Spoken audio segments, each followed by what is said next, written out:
Oke, salam sejahtera untuk kita semua. Pertama-tama di sini saya mengucapkan terima kasih kepada para dosen pendamping yang ada di kampus masing-masing. Ada Bapak Dr. Bambang yang ada di kampus Siliwangi, kemudian ada Ibu Siti Olifat yang ada di kampus Majapahit 605, kemudian juga ada Bapak Jailani yang ada di kampus SDIP Kartasura, dan juga Ibu Tatip Sumatin yang ada di kampus Ungaran.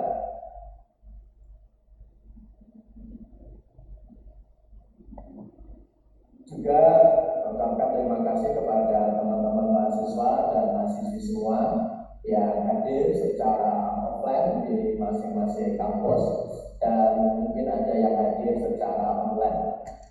Oke, puji syukur kehadirat Allah SWT di mana pada kesempatan pagi ini sepertinya cuaca agak mendung ya.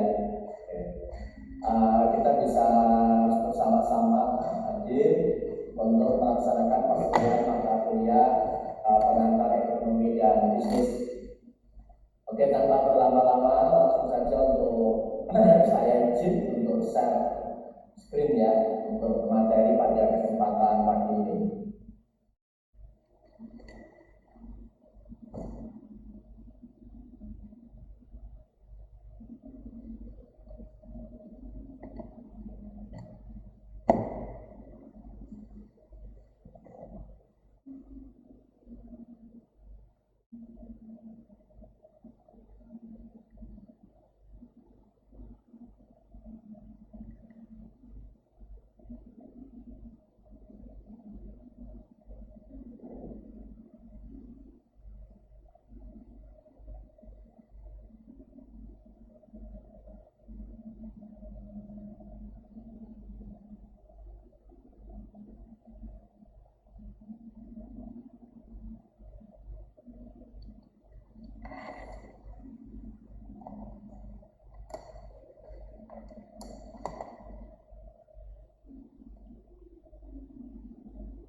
Oke, baik.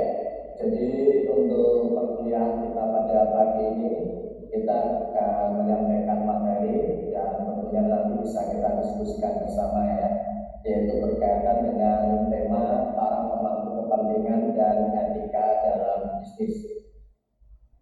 Oke, baik. Untuk itu langsung saja kita simak sama-sama untuk paparan materi kita pada kesempatan pagi ini. Untuk suara bisa didengar ya? Bisa, Pak. Sampai Pak. Oke, terima kasih Pak. Oke. Jadi teman-teman mahasiswa dan mahasiswi, tentunya di sini kita akan menjelaskan ya pengertian daripada pemangku kepentingan atau biasa disebut juga dengan istilah stakeholder. Jadi tentunya ini merupakan satu istilah yang cukup familiar bagi teman-teman semua ya. Jadi kalau pada minggu sebelumnya kita sudah berdiskusi bersama tentang lingkungan bisnis ya. Nah, kemudian di pertemuan kali ini kita berbicara tentang pemangku kepentingan. Beberapa pemahaman tentunya di sini ada yang menyamakan ya terkait dengan lingkungan bisnis dan pemangku kepentingan. Tetapi secara konseptual di sini ada perbedaan-perbedaan ya. Yang jelas lingkungan bisnis ini skopnya lebih luas ya. Sedangkan untuk stakeholder atau para pemangku kepentingan ini merupakan bagian daripada lingkungan bisnis itu sendiri. Jadi di sini pengenalan terhadap konsep lingkungan organisasi perusahaan yang berkembang secara dengan perkembangan pendekatan sistem dan manajemen ini telah mengubah cara pandang manajer dan para ahli teori manajemen terhadap organisasi, terutama mengenai bagaimana efektif melalui pengakuan terhadap berbagai elemen di lingkungan luar perusahaan yang akan berpengaruh terhadap efektivitas pencapaian tujuan. Nah, para peneliti di sini ya dari Stanford Research Institute memperkenalkan konsep stakeholder atau pemangku kepentingan. Jadi ketika kita bicara tentang lingkungan organisasi, ini memang sebagaimana tadi yang sudah saya sampaikan ya, scope atau area daripada lingkungan organisasi ini merupakan segala sesuatu yang berada di dalam di luar organisasi ya, atau mungkin yang berkaitan dengan bisnis ya, dimana tentunya di sini apa-apa yang memang ini merupakan satu hal yang bisa mempengaruhi daripada keberadaan dari suatu bisnis, atau bisa juga tidak ada pengaruh sama sekali. Nah, ini adalah lingkungan bisnis. Jadi satu contoh misalkan saja berkaitan dengan perkembangan teknologi dan komunikasi saat ini ya. Jadi teknologi ini merupakan bagian daripada lingkungan bisnis, dan dia tidak ada kepentingan ya, tidak mempengaruhi ya, apa maksudnya, tidak ada kepentingan langsung terhadap organisasi, tetapi mereka mempengaruhi daripada keberadaan organisasi. Jadi ketika kita bicara tentang digitalisasi sekarang, bahwasanya memang begitu banyak terjadi proses transformasi yang tadinya di dalam aktivitas bisnis ini dilakukan dengan cara-cara manual, sekarang sudah menggunakan cara-cara digital. Ini adalah gambaran tentang konsep daripada lingkungan bisnis ya. Tetapi ketika kita bicara tentang konsep pemangku kepentingan atau stakeholder, ini memang konsepnya stakeholder itu merupakan bagian daripada lingkungan bisnis yang mana ini bisa mempengaruhi secara langsung maupun ya dipengaruhi oleh bisnis itu sendiri. Oke. Jadi di sini perusahaan ya dapat, ini kalau kita melihat pengertian daripada pemangku kepentingan atau stakeholder, jadi ini merupakan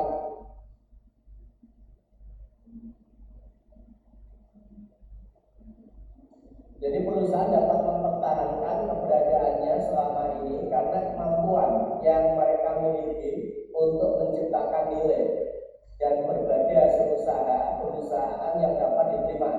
Ini beberapa contoh ya, misalkan Coca-Cola ini bisa diterima oleh konsumen dalam beberapa dekade karena perusahaan tersebut mampu menghasilkan produk berupa minuman ringan yang bisa diterima oleh selera konsumen. Atau mungkin produsen mobil Toyota, mereka mampu menciptakan produk mobil dengan kualitas yang baik sehingga mereka juga bisa diterima oleh konsumen secara mendunia. Nah, jadi dari sini kita bisa memahami, melihat bahwasanya memang mereka mampu ya bertahan, mereka mampu ya menciptakan suatu produk yang memang memiliki nilai sehingga mereka juga memiliki keunggulan yang kompetitif. Nah, di sini kita bisa melihat bahwasanya pemahaman atau definisi daripada pemangku kepentingan ini adalah setiap kelompok atau individu yang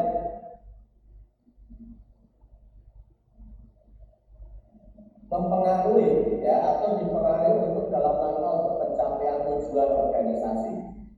Jadi di sini adalah Freeman ya 1984 itu menjelaskan tentang stakeholder itu sendiri. Jadi stakeholder di sini bisa kelompok atau individu yang mempengaruhi atau dipengaruhi oleh pencapaian tujuan daripada organisasi. Jadi ketika bisnis ini melakukan berbagai macam kegiatan-kegiatan bisnis, maka tentunya di situ perusahaan atau bisnis ini memang menetapkan tujuan yang ingin dicapai oleh bisnis itu sendiri, baik tujuan jangka panjang maupun tujuan jangka menengah atau jangka pendek. Nah, di dalam pencapaian tujuan-tujuan tersebut tentunya di sini ada pihak-pihak yang bisa mempengaruhi atau bisa dipengaruhi, ya. Nah, inilah yang disebut dengan stakeholder. Jadi pihak-pihak baik itu individu atau kelompok yang memang di sini bisa mempengaruhi atau dipengaruhi oleh tujuan daripada pencapaian tujuan organisasi. Oke.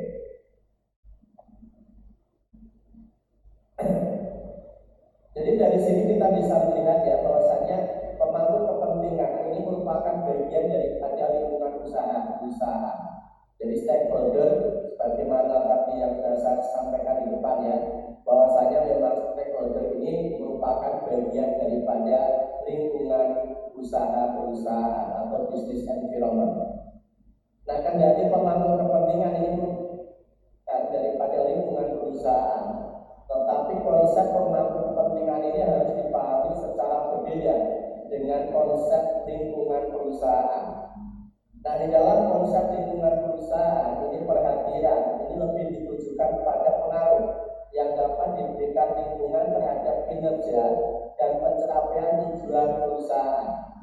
Ya, ini hal yang perlu kita garis bawahi bahwasanya pengaruh ini diberikan lingkungan terhadap kinerja dan pencapaian tujuan perusahaan. Sedangkan dalam konsep pemangku kepentingan, perusahaan dapat mempengaruhi para pemangku kepentingan melalui berbagai keputusan yang dibuat oleh perusahaan.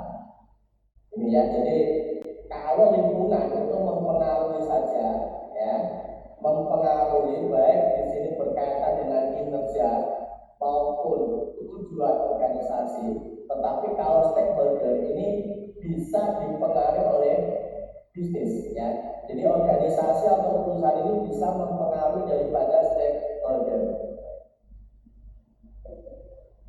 Sehingga di sini, tetapi sebaliknya para pemangku kepentingan dapat memberikan reaksi. Nah, jadi setelah memberikan pengaruh, perusahaan memberikan pengaruh, maka nanti prosesnya yang sering terjadi adalah para pemangku kepentingan ini dapat memberikan reaksi terhadap aksi yang dilakukan oleh perusahaan. Atau dengan kata lain, konsep pemangku kepentingan ini menunjukkan hubungan timbal balik secara berlanjut antara aksi yang dilakukan perusahaan dengan reaksi yang diberikan pemangku kepentingan. Jadi ini hal yang perlu kita tekankan, hal yang perlu kita garis bawahi terkait dengan perbedaan antara lingkungan bisnis dengan pemangku kepentingan. Jadi kalau lingkungan bisnis ini memberikan pengaruh terhadap kinerja dan pencapaian tujuan, tetapi kalau untuk stakeholder itu tidak jalannya mempengaruhi, tetapi mereka juga bisa dipengaruhi, ya, dipengaruhi oleh perusahaan, di mana ketika mereka dipengaruhi, kemudian mereka juga akan melakukan atau memberikan reaksi atas pengaruh yang diberikan. Jadi contoh misalkan saja perusahaan menaikkan gaji pegawai, maka tentunya di situ juga akan muncul ya reaksi dari para pegawai atas kenaikan gaji, gitu ya. Atau mungkin contoh supplier ya itu menaikkan harga bahan baku, maka kemudian perusahaan akan memberikan reaksi terhadap kenaikan bahan baku tersebut. Jadi kalau stakeholder itu ada hubungan timbal balik dari proses mempengaruhi dan dipengaruhi itu, kemudian ada reaksinya secara langsung, ya, lebih spesifik. Nah, sekarang kita masuk ke pembagian daripada stakeholder ini didasarkan pada kedudukan dalam perusahaan.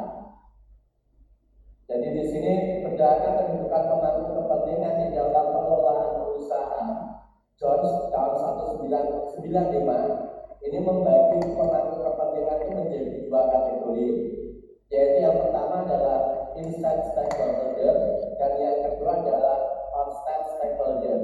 Nah, ini adalah dua jenis stakeholder berdasarkan kedudukan dalam pengelolaan perusahaan. Nah, untuk inside stakeholder ini terdiri dari orang-orang yang memiliki kepentingan dan tuntutan terhadap sumber daya perusahaan serta berada di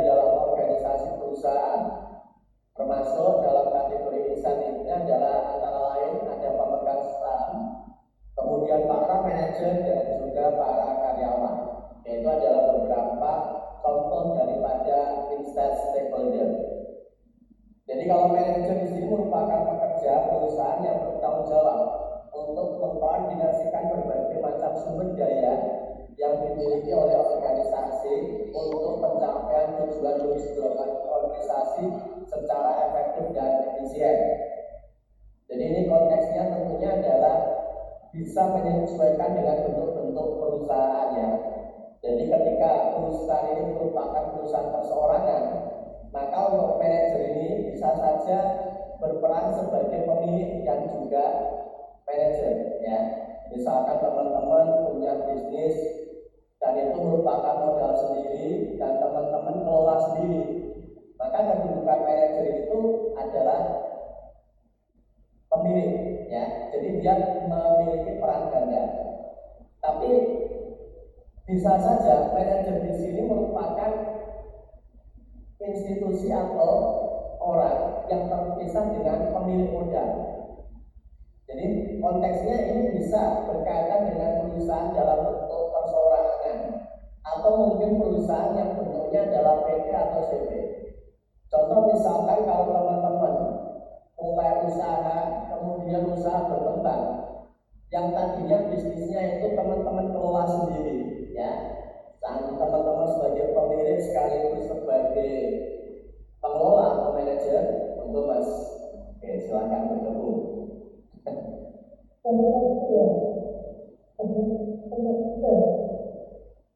Oke, maka nanti selanjutnya bisa saja dalam perkembangannya teman-teman kemudian menunjuk ya, seseorang untuk menjadi seorang manajer ya, untuk menjadi manajer di perusahaan teman-teman.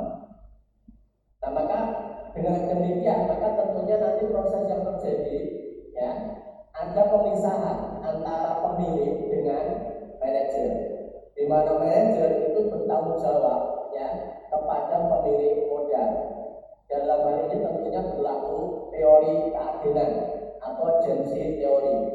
Jadi pemilik modal mempercayakan modalnya kepada manajer. Nah, manajer mengelola daripada modal yang dititipkan, yang diamanatkan oleh pemilik kepada manajer. Sehingga tanggung jawab manajer ini adalah kepada pemilik perusahaan. Pengelolaan dilakukan bagaimana sumber-sumber daya yang dimiliki oleh perusahaan itu dikelola sedemikian rupa agar supaya pencapaian tujuan organisasi ini dicapai secara efektif dan efisien. Ini. Oke, itu adalah manajer. Kemudian ada juga karyawan.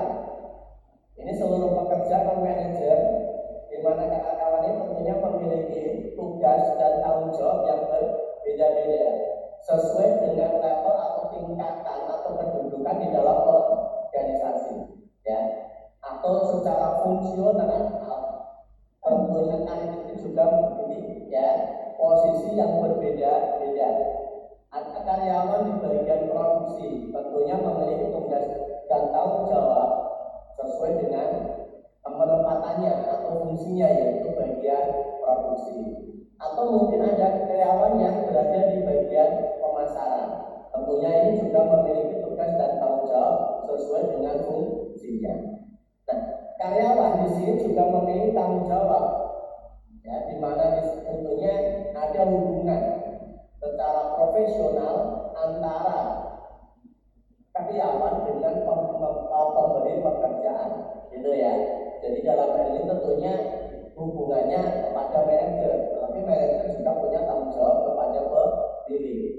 Nah, sehingga tentunya kita kembali ke tugas dan tanggung jawab daripada manajer, di mana tanggung jawab manajer itu juga tidak hanya terbatas kepada para pemilik ya, tetapi manajer di sini juga punya tanggung jawab kepada para karyawan atau pegawai yang ada di lingkungannya, gitu ya. Jadi itu yang kedua yang berkaitan dengan instan stakeholder. Yang pertama manajer, kemudian yang kedua adalah karyawan. Kemudian yang ketiga di sini adalah pemegang saham, atau secara umum bisa dikatakan bahwasanya pemilik atau pemegang saham ini merupakan pemilik modal ya. Jadi memang konteksnya bisa berbeda ya sebutannya antara perusahaan perseorangan dengan perusahaan perseroan terbatas. Kalau perusahaan perseroan terbatas ini memang pemilik modal itu adalah pemegang saham. Karena modal, ya, kalau di dalam perseroan terbatas atau PT, perusahaan PT, penyertaan modal itu yang merupakan kepemilikan saham. Ya, ketika seseorang punya saham di perusahaan, maka mereka merupakan pemilik modal dari perusahaan tersebut. Contoh misalkan saja PT Astra, kalian punya saham di PT Astra, maka di situ juga kalian dinyatakan sebagai pemilik modal, ya, dari perusahaan PT Astra. Walaupun mungkin, ya, prosentase daripada kepemilikan itu mungkin kecil, ya, misalkan 0,1, tetapi paling tidak kontribusi daripada kepemilikan saham ini itu merupakan andil Anda di dalam kepemilikan modal. Ini, ya. Nah, jadi pemegang saham memiliki modal secara umum itu merupakan bagian daripada instant stakeholder. Karena apa? Karena mereka memiliki pengaruh, ya, dan juga perusahaan juga memberikan pengaruh terhadap pemegang saham. Oke, baik. Jadi di sini kalau kita melihat pemilik perusahaan, apabila perusahaan berperan terbatas untuk perusahaan persekutuan, partnership, pemilik perusahaan adalah para sekutu yang melakukan penyertaan modal. Sedangkan bagi perusahaan perseorangan, single proprietorship, ini perusahaannya adalah pengusaha itu sendiri yang melakukan investasi dengan menanggung seluruh resiko usaha yang dijalankan. Jadi itu adalah beberapa contoh atau mungkin pihak-pihak yang bisa disebut sebagai instant stakeholder.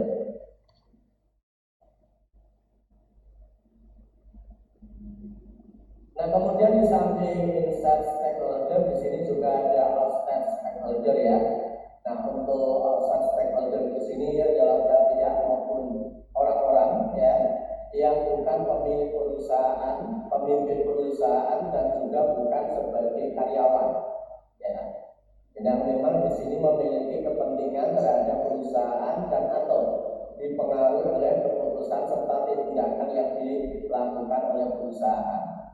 Nah, ini beberapa pihak yang termasuk di dalam konsepnya. Ini yang pertama adalah pelanggan atau customer, kemudian ada juga pemasok, pemerintah, serikat pekerja, komunitas lokal, dan juga masyarakat umum.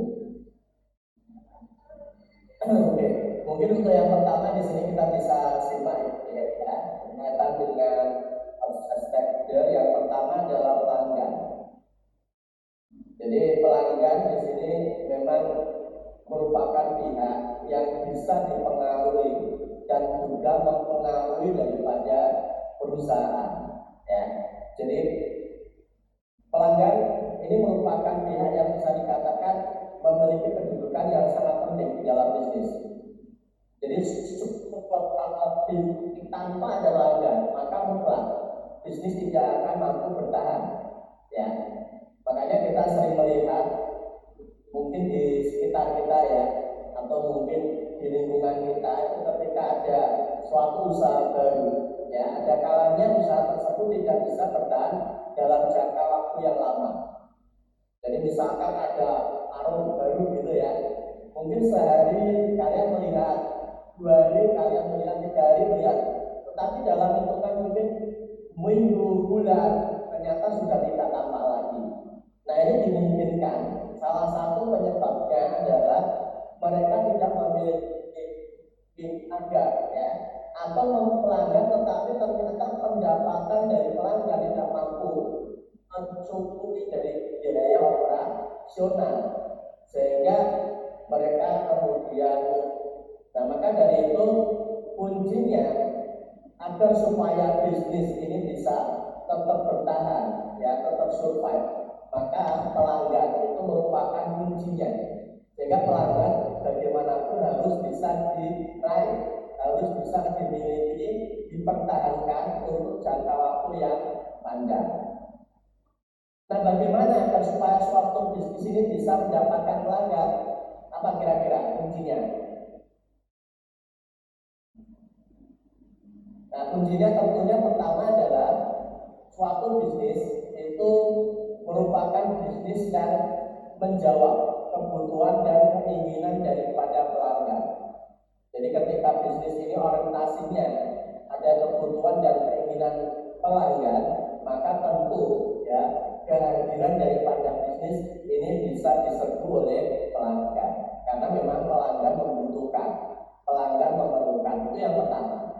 Kemudian yang kedua di sini adalah salah satunya agar supaya perusahaan ini mampu mempertahankan pelanggan atau mendapatkan pelanggan, itu adalah bisnis yang kita miliki itu memiliki nilai plus, nilai tambah, atau bisa disebut dengan keunggulan kompetitif.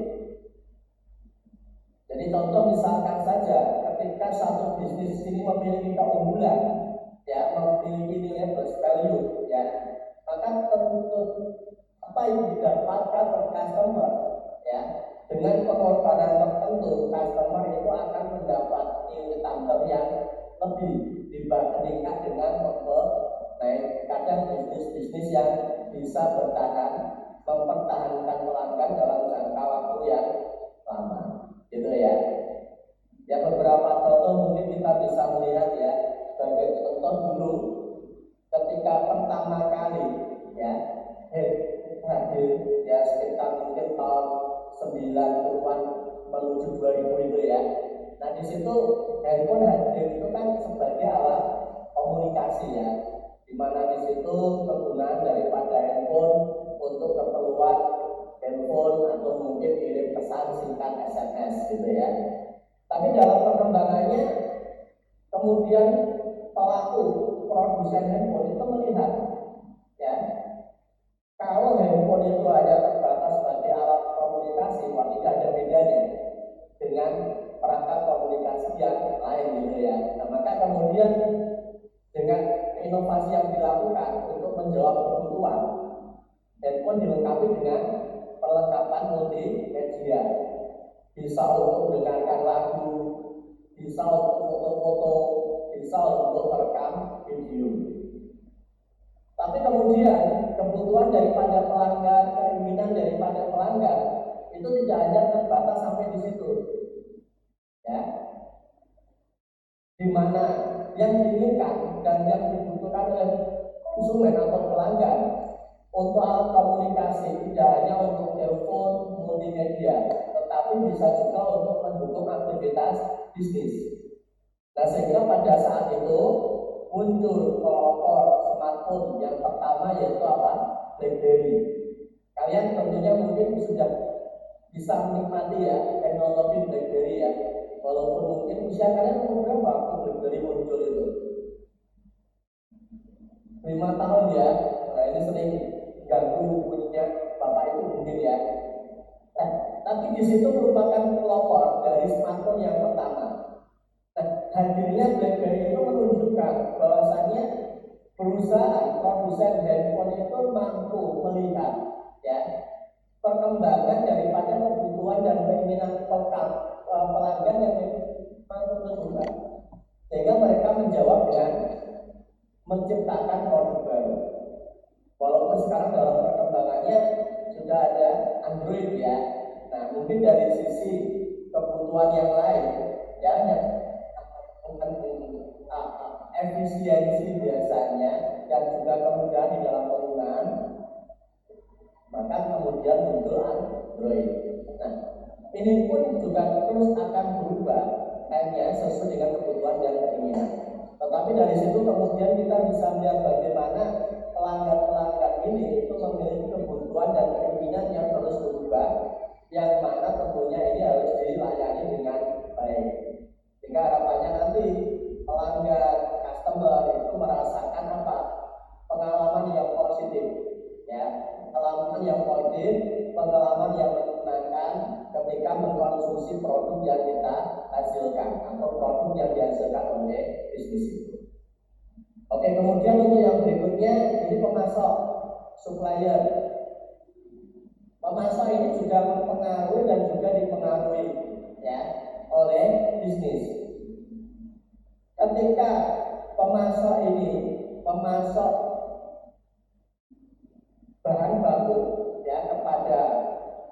proses pada produk yang kita ini tentunya kan kita akan berpikir bagaimana untuk mendapatkan pemasok yang memasok bahan baku dengan harga yang kompetitif dan kualitas produk yang baik, ya, kualitas maksudnya bahan baku yang baik. Karena ini akan mempengaruhi kalau supplier atau pemasok ini memasok bahan baku dengan harga yang mahal tinggi, maka tentunya kita juga akan menghasilkan produk dengan harga yang mahal. Dan itu tentunya dalam bisnis merugikan kita, karena harga kita mahal, sedangkan kompetitor kita bisa menjual dengan harga yang murah. Nah, maka teman-teman punya kerja tentang supplier, sebisa mungkin teman-teman itu mendapatkan harga dari supplier yang kompetitif, bukan yang murah ya, tapi yang kompetitif. Dalam artian apa? Harga itu memang bersaing, sokor-sokor lebih murah sedikit, gitu ya. Sehingga apa?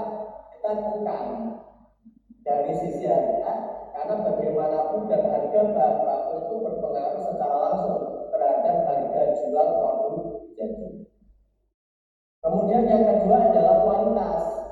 Teman-teman harus bisa menetapkan supplier yang memang memberikan kualitas bahan baku yang baik, karena ini akan berpengaruh kualitas bahan baku yang dihasilkan dulu. Tentunya di sini juga produk jadi yang dihasilkan akan memiliki kualitas yang dulu. Nanti dalam proses produksi tentunya kita juga karena kualitas bahan baku buruk bisa jadi produk yang rusak itu banyak ya dalam produksi, dan ini tentunya kerugian bagi kita.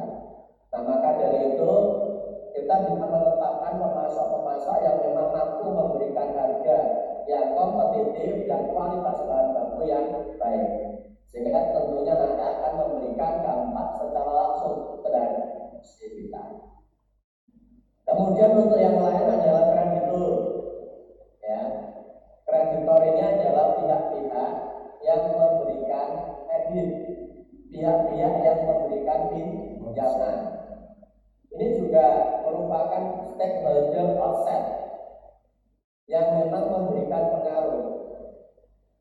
Bahwasanya makin melihat atau bisnis ini ada kalanya, ya, terutama untuk bisnis perseorangan, modal pemilik, ya, itu kadang tidak mampu mencukupi untuk kegiatan bisnis.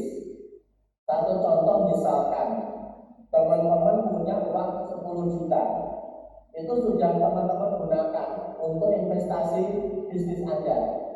Tapi ternyata dari investasi 10 juta itu kurang, untuk operasionalnya belum cukup.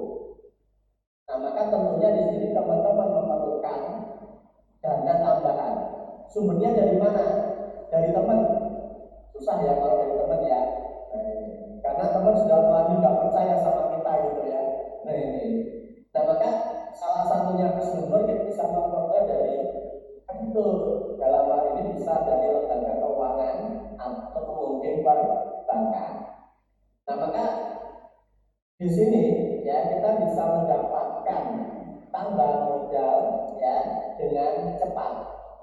Nah, tentunya ini juga kita yang perlu kita perhatikan ketika hubungan dengan kreditur itu sebisa mungkin kita secara terus-menerus membina hubungan baik dengan para kreditur. Ya, tujuannya apa? Karena memang kita memerlukan dana itu kan setiap saat, tidak mesti ya. Nah, maka ketika kita membina hubungan baik dengan para kreditur, maka tentunya di sini juga ketika kita memerlukan, kreditur juga akan siap sedia membantu. Jangan kemudian ketika kita pinjam sudah tercapai, sudah keluar pinjaman, kewajiban kita untuk melakukannya dengan baik, ya. Maka ini tentunya nanti akan berdampak pada kredibilitas daripada bisnis kita. Ketika suatu ketika kita mau melakukan pinjaman sudah di blacklist, tidak bisa melakukan pinjaman. Nah, maka itu kita harus bisa membina bukan lakukan dengan hingga itu juga nanti kan jalan. Track record kita itu akan dilihat. Oh, ini angsuran waktu. Sehingga ketika perusahaan melakukan pinjaman dengan segera akan diberikan ya, sehingga tidak, bahkan mungkin prosesnya juga tidak serumit ya dari proses yang awal ya, karena kepercayaan yang diberikan kepada kita oleh kreditur tersebut. Oke. Kemudian di samping pelanggan, pemasok dan juga kreditur, di sini juga ada pemerintah. Pemerintah ini berkepentingan untuk memajukan dunia usaha di Indonesia karena dengan semakin berkembangnya dunia usaha, selain meningkatkan lapangan kerja dan pendapatan per kapita, berarti akan semakin meningkatkan permintaan pajak pemerintah. Jadi memang ada kontribusi secara langsung yang diberikan oleh bisnis ya. Jadi ketika teman-teman punya bisnis, ini secara langsung itu akan mampu ya membantu pemerintah di dalam mengatasi beberapa permasalahan. Permasalahan yang pertama yaitu berkaitan dengan tenaga kerja, mengurangi pengangguran karena teman-teman mampu menyerap tenaga kerja. Kemudian yang kedua juga akan meningkatkan pendapatan per kapita karena penduduk atau masyarakat yang ada ini memiliki penghasilan ya, sehingga akan meningkatkan pendapatan per kapita. Di samping itu juga berkaitan dengan pajak, karena dari bisnis yang kita kelola itu nanti juga oleh pemerintah ya, itu merupakan sumber penerimaan pajak. Namun demikian tentunya juga pemerintah juga harus memberikan iklim bisnis yang kondusif, yaitu apa? Dengan kebijakan-kebijakan yang berpihak kepada bisnis. Misalkan di dalam penetapan tarif pajak itu juga lebih ringan, tidak memberatkan ya. Bisnis itu kan adalah skalanya. Mungkin oke, kalau untuk perusahaan besar ditetapkan dengan tarif pajak tertentu yang lebih besar, tapi itu kan tidak bisa digeneralisasi dengan tarif pajak yang ditetapkan pada UMKM karena konsepnya juga sudah berbeda. Nah, makanya di sini pemerintah menerbitkan atau mengeluarkan kebijakan untuk tarif pajak khusus kepada UMKM berbeda dengan tarif pajak yang ditetapkan kepada perusahaan besar, gitu ya. Nah ini, atau mungkin kebijakan-kebijakan juga di dalam perizinan, makanya ada perizinan setahap atau mungkin ada sekarang aplikasi ya, yang mana di situ membuat perizinan bisnis itu bisa dilakukan melalui aplikasi. Nah, itu adalah dukungan-dukungan yang diharapkan oleh para pelaku bisnis, yang mana ini tentunya akan mempengaruhi daripada kebijakan itu ya daripada pemerintah. Kemudian di samping itu juga ada serikat pekerja ya, serikat-serikat pekerja Pak SPSI ya itu ya, bukan partainya ya. Sekarang ada partai buruh juga ya, tapi ini serikat pekerja itu adalah organisasi yang memang ada di dalam perusahaan ya, SPSI yang cukup populer ya. Atau mungkin yang berikutnya ada komunitas lokal dan juga di sini ada masyarakat umum. Nah, baik itu merupakan beberapa stakeholder ya yang memang berkaitan dengan konsepnya. Ada banyak ini. Di samping itu juga media, asosiasi pedagang dan industri dan juga pesaing.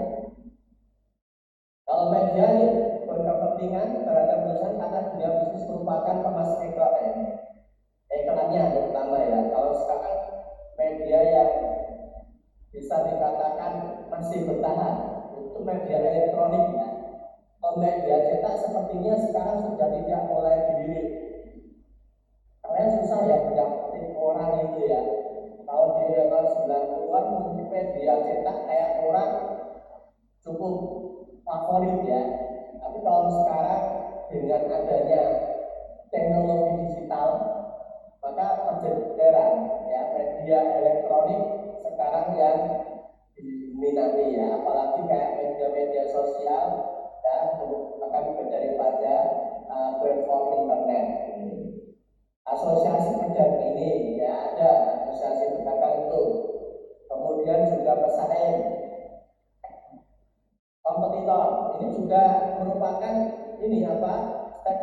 outside stakeholder ya.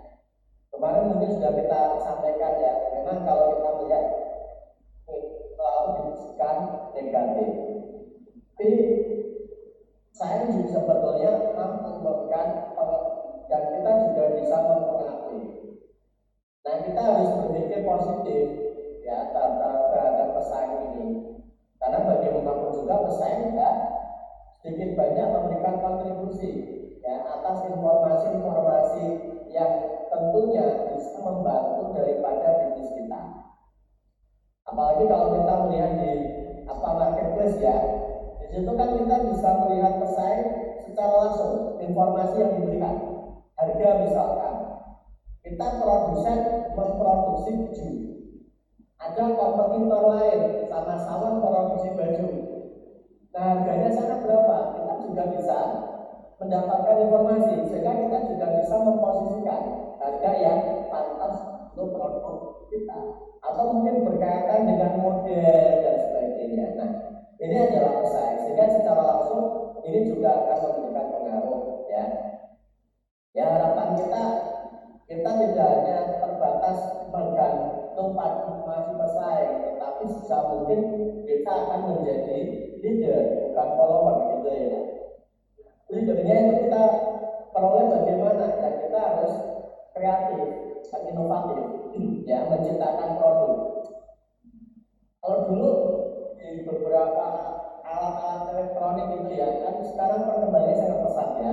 Bahkan ada yang sudah menggunakan artificial intelligence gitu kan, AC itu kan sekarang sudah pakai artificial intelligence, sehingga bisa mengenali daripada lingkungan AC gitu ya. Atau mungkin televisi, kalau dulu televisi bentuknya tabung gede gitu ya, berat, tapi sekarang sudah menggunakan layar LED, layar LCD ya, tampilan gambarnya lebih jernih. Itu kan inovasi. Nah, ketika kita mampu menciptakan inovasi baru, maka tentunya kita akan menjadi leader, pemimpin ya.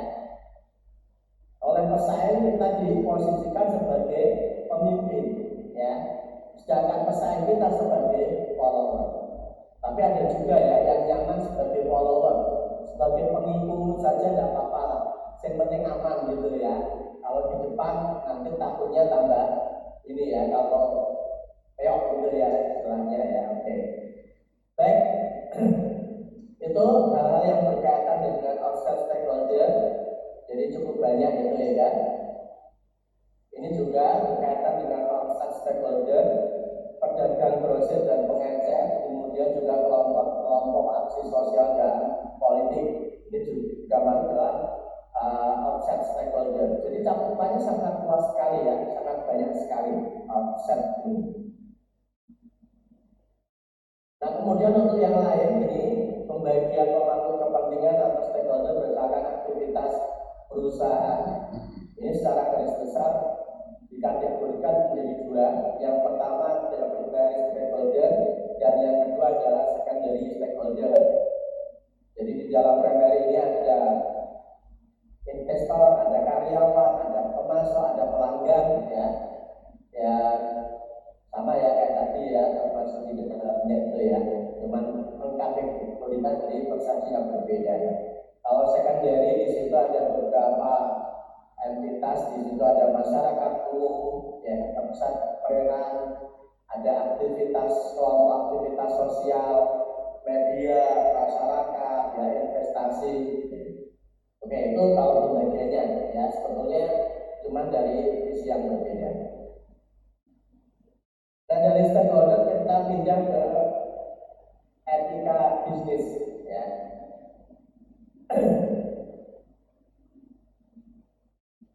Oke, dalam melakukan aktivitasnya, ini perusahaan harus memperhitungkan berbagai akibat yang dapat ditimbulkan oleh keputusan maupun tindakan perusahaan terhadap para pemangku kepentingan, baik yang termasuk dalam kategori inside stakeholder maupun outside stakeholder. Akibat yang ditimbulkan kepada para pemangku kepentingan ini tentunya tidak hanya dilihat dari sisi perhitungan ekonomi, tetapi juga harus pula dilihat dari sisi dimensi-dimensi moral. Nah, pengertian daripada etika, ini merupakan suatu konsepsi mengenai tindakan yang akan salah. Ini menurut Post, Lauren, dan Weber, etika memberikan panduan apakah suatu perilaku tertentu dapat digolongkan sebagai perilaku yang bermoral ataupun tidak bermoral. Oke, jadi kalau dari etika di sini secara umum kita bisa memahami ya, walaupun mungkin tanpa adanya definisi terkait dengan etika, tentunya teman-teman juga sudah ya mampu mendefinisikan diri apa itu etika ya. Bahkan teman-teman juga bisa memberikan penilaian terhadap seseorang ya, ketika seseorang itu melakukan tindakan tertentu ya, teman-teman bisa menilai oh itu tindakan yang tidak beretika, itu tindakan yang tidak bermoral ya. Seperti beberapa waktu lalu ada kejadian itu ya di Semarang. Nah ini sangat memprihatinkan ya, meninggalnya salah satu mahasiswa dari salah satu perguruan tinggi di sana ya, karena apa? Di ini ya, adanya kelompok-kelompok yang masyarakat yang meresahkan. Nah dari situ kita bisa menilai oh ternyata mereka melakukan tindakan itu merupakan tindakan yang tidak beretika, tindakan yang tidak bermoral. Itu secara umum ya. Nah secara spesifik di sini kita juga bisa melihat etika bisnis. Ini penerapan etika secara umum terhadap perilaku bisnis. Jadi etika-etika yang berlaku secara umum diterapkan di dalam suatu bisnis ini merupakan etika bisnis itu secara umum. Nah secara khusus etika bisnis ini menunjukkan perilaku etis maupun tidak etis yang dilakukan oleh manajer dan juga karyawan dalam suatu organisasi perusahaan. Jadi tindakan-tindakan yang lebih spesifik dalam bidang bisnis ini disebut dengan etika bisnis. Baik itu tindakan yang dilakukan oleh manajer ataupun tindakan yang dilakukan oleh anggota perusahaan yang lainnya. Sebagai contoh misalkan, ketika teman-teman sebagai anggota organisasi atau anggota perusahaan atau sebagai karyawan, kemudian teman-teman tidak berangkat kerja tanpa alasan apapun, ya, tanpa izin, tanpa pemberitahuan, dan itu teman-teman lakukan dalam beberapa hari. Kira-kira tindakan Anda itu dibenarkan atau tidak? Tidak ya tentunya ya, karena perusahaan tentunya punya aturan. Oh ketika berhalangan hadir harus menyampaikan izin. Ya, alasan keperluan izin apa kadang juga dibatasi untuk izin berapa hari gitu ya. Nah ini, sehingga ketika hal tersebut dilakukan maka itu merupakan tindakan yang melanggar etika, gitu, oke? Nah ini mengapa etika bisnis itu harus etis ya? Ini, jadi etika bisnis. Jadi mengapa kita perlu itu ya melakukan apa berbuat secara etis di dalam bisnis ini? Karena bagaimanapun juga ada beberapa hal yang memberikan alasan. Pertama, meningkatkan harapan publik agar perusahaan menjalankan ini secara etis. Etis itu berarti beretika. Jadi publik sekarang itu karena dengan adanya media sosial kan informasi memang bisa diterima dengan cepat, dengan mudah ya, dengan melalui berbagai macam saluran ya. Sehingga ketika suatu bisnis itu dilakukan terjadinya penyimpangan, maka tentunya di situ juga akan memberikan dampak terhadap kredibilitas perusahaan. Contoh misalkan saja, salah satu perusahaan ini ternyata merupakan perusahaan yang melakukan pelanggaran terhadap lingkungan hidup misalkan. Yang ramai itu adalah sekarang muncul lagi Lapindo misalkan, ya. Lapindo itu sebenarnya salah satu perusahaan, tapi karena memberikan dampak yang tidak baik terhadap lingkungan sampai sekarang itu tetap dikenal. Orang tidak akan mudah menghapus ya tentang kasus Lapindo, gitu ya. Atau mungkin ketika satu perusahaan melakukan tindakan korupsi, beberapa waktu lalu ada perusahaan yang melakukan tindakan korupsi, yaitu apa? Timah gitu ya, beberapa triliun itu ya. Nah, ini tentunya akan memberikan stigma yang negatif terhadap perusahaan itu. Kemudian beberapa alasan agar perusahaan tidak melakukan berbagai tindakan yang membahayakan pemangku kepentingan lain. Penerapan etika bisnis di perusahaan dapat meningkatkan kinerja perusahaan, meningkatkan kualitas hubungan bisnis di antara pihak-pihak yang melakukan bisnis, agar perusahaan terhindar dari penyalahgunaan yang dilakukan karyawan maupun pesaing, dapat menghindarkan terjadinya pelanggaran terhadap pekerja oleh pemberi kerja. Kemudian juga mencegah perusahaan memperoleh sanksi hukum karena telah menjalankan bisnis secara tidak etis. Oke, itu pentingnya ya, mengapa bisnis itu harus dijalankan secara etis. Ini beberapa etika contoh yang memang spesifik ya. Jadi di bidang akuntansi misalkan seorang akuntan melakukan pembuatan laporan dengan beberapa versi ya, itu juga merupakan satu tindakan yang tidak etis.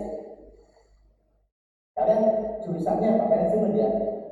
Nah, kalau misalkan kalian misalkan sebagai manajer keuangan, kemudian kalian punya staf ahli untuk membuat laporan keuangan, maka yang terjadi itu bisa saja staf ahli Anda yang membuat laporan keuangan itu membuat laporan dalam bentuk beberapa versi. Dan ini kadang memang sering terjadi. Tujuannya tentunya ada tujuan-tujuan tertentu, tetapi dari sini tentunya kan ada informasi yang berbeda yang disajikan, sehingga tentunya itu ada yang salah, ada yang benar. Nah, maka itu tentunya tidak melanggar etika lah. Melanggar etika dalam konteks karena penyampaian informasi yang tidak sesuai. Atau mungkin dalam bidang produksi dan juga bidang pemasaran, ini juga tentunya harus diperhatikan mengacu pada undang-undang. Nah, ini beberapa faktor yang mendorong timbulnya masalah etika bisnis ini ya. Ini mengejar keuntungan dan kepentingan pribadi. Jadi ketika seseorang itu ingin keuntungan dan ada kepentingan, maka ada kalanya mereka kemudian melanggar etika yang ada. Tekanan pesaing ya terhadap laba perusahaan, kemudian juga pertentangan antara tujuan perusahaan dengan nilai perorangan, pertentangan tentang etika lintas budaya. Oke, itu adalah faktor-faktornya. Nah, terkait dengan etika bisnis ini, kalau kita mengaitkan dengan peristiwa yang mungkin saat ini masih hangat-hangatnya ya, yaitu terkait dengan organisasi bisnis atau organisasi ini ya yang sangat terkenal, yaitu apa? KADI, Kamar Dagang Industri ya. Beberapa ini kan sudah ramai ya itu ya. Nah, kita tidak melihatnya dalam persepsi etisnya ini juga bisa ya. Karena di beberapa tahun kan terjadi munas luar biasa itu ya, sehingga di situ menetapkan pemimpin atau ketua Kadin baru. Padahal untuk ketua Kadin yang lama